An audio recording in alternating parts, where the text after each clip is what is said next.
வளர்ந்து வருகிற தமிழ்நாட்டை ஆளப்போகிற தமிழக வெற்றி கழகத்துடைய தலைவருடைய திரைப்படம் என்பது தமிழ்நாட்டில் என்று வெளியிடப்படும் என்று ஆவலோடு மக்கள் காத்துக் கொண்டிருக்கிற நேரத்தில் இது போன்ற தடைகள் ஏற்படுமானால் அதை ஏற்படுத்தக்கூடியவர்களுக்கு வலு சேர்க்காது. ஆகவே அப்படிப்பட்ட சூழல் எங்கே ஏற்பட்டாலும் அது வேதனைக்குரிய ஒன்றாக இருக்கும். மக்கள் அதை உண்மையிலேயே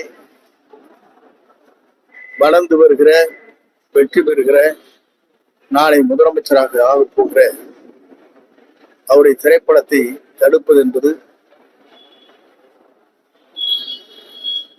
சரியாக இருக்காது. அப்படி யாராவது எண்ணினால் அது அவர்களுக்கு பாதகமாக முடியும். தணிக்கை சான்றிதழ் கொடுக்காம இழுபறி பண்றது வந்து யாரு? மத்திய அரசா மாநில அரசா? அது உங்களுக்கே தெரியும் யார் செய்கிறார் என்பதை நீங்களே புரிஞ்சுக்கலாம். வழக்கு ஏதாவது தாவேக சார்பில் விஜய் சார்பில் வந்து வழக்குகள் ஏதாவது திட்டம்? அது போன்ற என்னுடைய கவனத்துக்கு வரவில்லை. அது போன்ற நிலை இல்லை.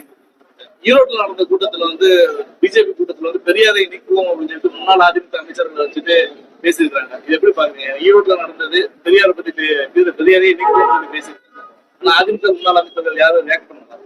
எங்க ஈரோட்டில் யார் பேசுங்க? ஜி.கே. நகர் பாஜகவுடைய விவசாய அணி மாநிலம். பொதுவாக ஒவ்வொருவரும் ஒரு கருத்துக்கள் சொல்கிறார்கள். அவங்களுடைய கொள்கை தலைவர் அவர் ஒருவராக இருக்கிறார். 6 தலைவர் நான் இருக்கிறார் என்று சொன்னால் கொள்கை தலைவராக அவரை ஏற்றுக்கொண்டிருக்கிறோம். இவர்கள் கருத்துக்களை பற்றி நாம் இப்போது விமர்சனம் இல்லை. காலம் வரும் அவர்களுக்கு மக்களே பதில் சொல்வார். அமித்ஷா வந்து என்டிஏ ஆட்சி தான் தமிழ்நாட்டுல அமையும் அப்படின்ற மாதிரி சொல்றாரு. ஆனா எடப்பாடி வந்துட்டு என்ன சொல்றாருன்னா அதிமுக ஆட்சி தான் அமையும்ன்றாரு. தனிப்பெரும் பெரும்பான்மை ஆட்சி அமைப்புன்றாரு. 5000 ரூபாய் கொடுக்குறாரு நாங்க ஆட்சிக்கு வந்ததுக்கு அப்புறம் ஒவ்வொரு ரேஷன் கார்டுக்கும். ஒவ்வொருடைய கருத்தும் ஒவ்வொன்றாக இருக்கிறது. அதற்கு அவர்களோட கூட்டணியில தான் கேட்க வேண்டுமே கேள்வி தவிர இடத்துல கேட்பது சரியாக இருக்காது. தமிழக அரசு இன்னைக்கு இந்த லேப்டாப் எல்லாம் இன்னைக்கு ரிலீஸ் பண்ணிருக்காங்க. தமிழகம் முழுவதும் முதலமைச்சர் அதே போன்று 3000 ரூபாய் 5 ஆண்டுக்கு முன்னாலே வழங்கி இருக்க வேண்டும். 5 ஆண்டுக்கு முன்னாடி படித்து முடித்த மாணவருடைய நிலை என்ன என்பதை கல்வியாளர் அத்தனை பேரும் தெரிந்து கொள்வார்கள். இப்போது கொடுப்பதை காட்டி என்றைக்கு அவர் கையிலே ஒப்படைக்க வேண்டும் அந்த ஒப்படைக்கப்பட வேண்டும். குழந்தை வளர்கிறவர் பால் ஊட்ட வேண்டுமே தவிர வளர்ந்து முடிந்ததற்கு பிறகு பால் ஊட்ட தேவையில்லை.